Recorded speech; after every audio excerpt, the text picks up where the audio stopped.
আসসালামু আলাইকুম। আমি ডাক্তার নাজমুল। আজকে আপনাদের সাথে একটা খুব গুরুত্বপূর্ণ রোগ নিয়ে আলোচনা করব। এই রোগটা গরু বা বড় ধরনের প্রাণীতে সেরকমভাবে হয় না। সাধারণত ছোট প্রাণী যেমন ভেড়া বলেন, ছাগল বলেন, এদের ক্ষেত্রে খুব কমনলি এফেক্ট করে। তো রোগটার নাম হয়তো বা আপনারা আন্দাজ করতে পারছেন। এটার নাম হচ্ছে ধনুষ্টঙ্কার বা টিটেনাস। এই টিটেনাস রোগটা ঠিক কেন হয়, হলে কি কি লক্ষণ প্রকাশ পায়, আর এটা যেন আমাদের পশুতে না হইতে পারে সেই জন্য আমরা কি কি ব্যবস্থা নিতে পারি, সেই বিষয়টা সম্পর্কে আপনাদেরকে জানাবো। একদম প্রথমেই চলুন আমরা জেনে নেই যে সাধারণত টিটেনাস কেন হয়, মানে কি কি কারণ থাকে এর পেছনে। ক্লোস্ট্রিডিয়াম টিটেনাই নামক একটা ব্যাকটেরিয়া আসছে। এই ব্যাকটেরিয়াটা যখন ধরেন যে কোনোভাবে, কিভাবে প্রবেশ করতে পারে সেটা একটু পরে আসতেছে, কোনোভাবে আপনার ওই পোষা প্রাণীটার বডিতে ঢুকছে, ঢোকার পরে এইটা রক্তের ভিতরে ওই ক্লোস্ট্রিডিয়াম টিটানি ব্যাকটেরিয়াটা একটা টক্সিন রিলিজ করে, মানে একটা বিষ রিলিজ করে। এই বিষটা রক্তের মাধ্যমে প্রবাহিত হইতে হইতে আস্তে আস্তে মস্তিষ্কে চলে যায়।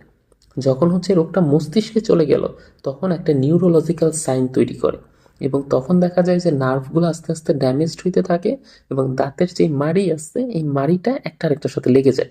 শুধু যে মাড়িটাই লাগে এমন না, নার্ভগুলো এমনভাবেই ড্যামেজড হয় যাতে করে যে জয়েন্টগুলো আছে আপনি দেখবেন একদম পা পুরো সোজা শক্ত হয়ে আসছে, ও ঘাটটাও নড়াইতে পারতেছে না।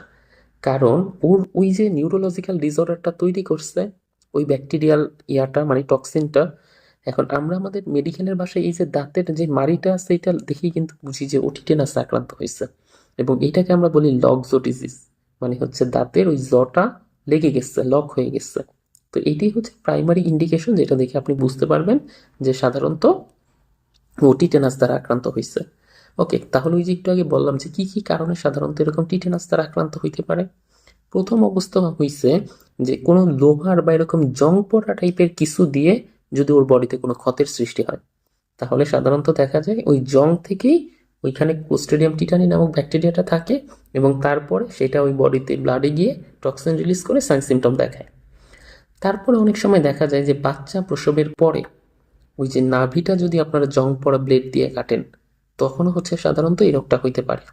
কুকুরে কামড়ানোর পরেও এই রোগটা আমি হইতে দেখছি, এবং এটা বেশ কয়েকটা কেস এরকম ছিল যে কুকুরে কামড়াইছে, তার কয়েকদিন পরে আস্তে আস্তে কি হয়েছে, এই মানে হচ্ছে ধনুষ্টঙ্কার বা টিটেনাস এই রোগটা ডেভেলপ করে গেছে।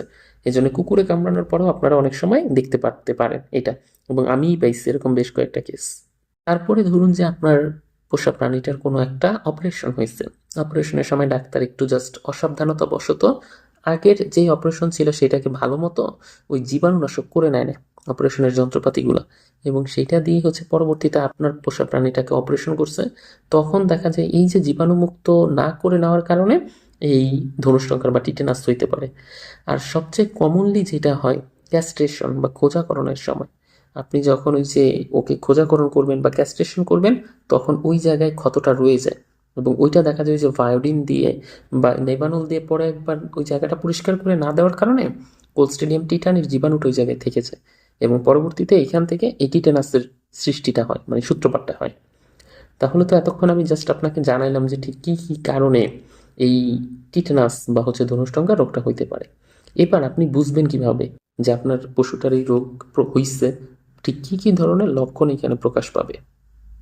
অলরেডি কিন্তু একটা বলে ফেলছি যে ওদের জটা যদি লক হয়ে যায় তখন আপনি বুঝতে পারবেন। সেকেন্ড হচ্ছে দেখবেন কি, যে ওদের বডির বিভিন্ন জায়গার মাংসগুলা যেরকম একটু চাপ দিলে একটু নরম নরম ফিল হয়, এই নরমটা আর থাকবে না। আস্তে আস্তে ওই জায়গার মাংসগুলো কিরকম হয়ে যেতে থাকবে, শক্ত হয়ে যায় থাকবে। মুখটা যখন শক্ত হবে তার আগে দিয়ে মুখ দিয়ে প্রচুর পরিমাণে লালা পড়বে, কারণ ওর তো মুখ আস্তে আস্তে জিহ্বার ওই জায়গাগুলো শক্ত হইতেছে। ও তো চাইলেই আর ওই লালাটাকে কি করতে পারতেছে না, গিলতে পারতেছে না।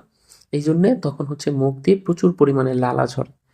তারপরে আবার দেখা যায় মাংসপেশি শক্ত হওয়ার আগে মাংসপেশির মধ্যে কিরকম একটা খিঁচুনি বা কিরকম একটা কাঁপুনির মতো সৃষ্টি হয়, এবং এই কাঁপুনি দেওয়ার কিছুক্ষণ সময়ের মধ্যেই তারপরে হচ্ছে ওর ওই মাংসপেশিগুলো শক্ত হয়ে যায়।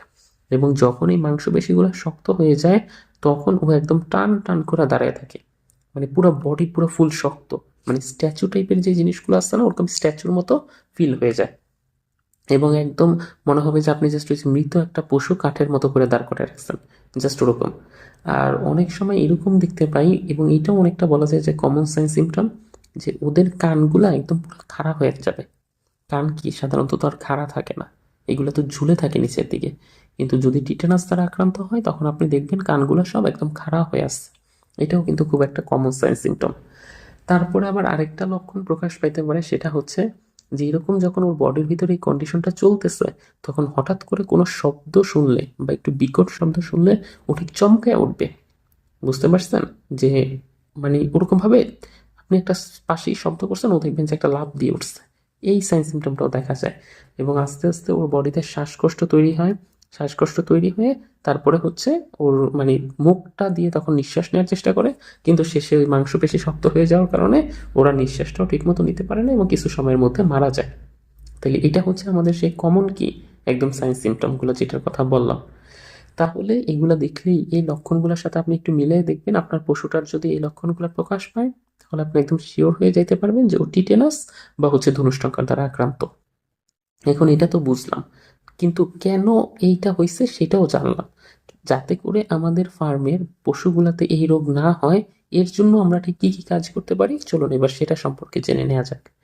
প্রথমেই হচ্ছে টিটেনাসের কিন্তু ভ্যাকসিন আছে, এবং টিটেনাসের এই ভ্যাকসিনটা কিন্তু হিউম্যানকেও যেমন দেওয়া হয় তেমন এই পশু পাখিকেও ছোটবেলা দিয়ে দিতে হয়।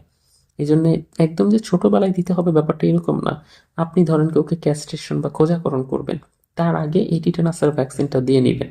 কারণ এতে করে ওই খোঁজাকরণের পরে বেশিরভাগ পশুরই এই টিটেনাসের সমস্যাটা তৈরি হয়। ওই জন্য আগে যদি টিটি ভ্যাকসিনটা দেওয়া থাকে তাহলে আর হয় না। এখন কতটুকু পরিমাণে দিবেন, আপনি হচ্ছে 0.5 মিলি টিকা ওর মাংসপেশিতে বা চামড়ার নিচে দিয়ে দিতে পারেন। এবং এটা কিন্তু বছর বছর পর বুস্টার ডোজ দিতে হয়, মানে 1 বছর পর আবার দিবেন, 1 বছর পর আবার দিবেন, এভাবে চলতেই থাকবে।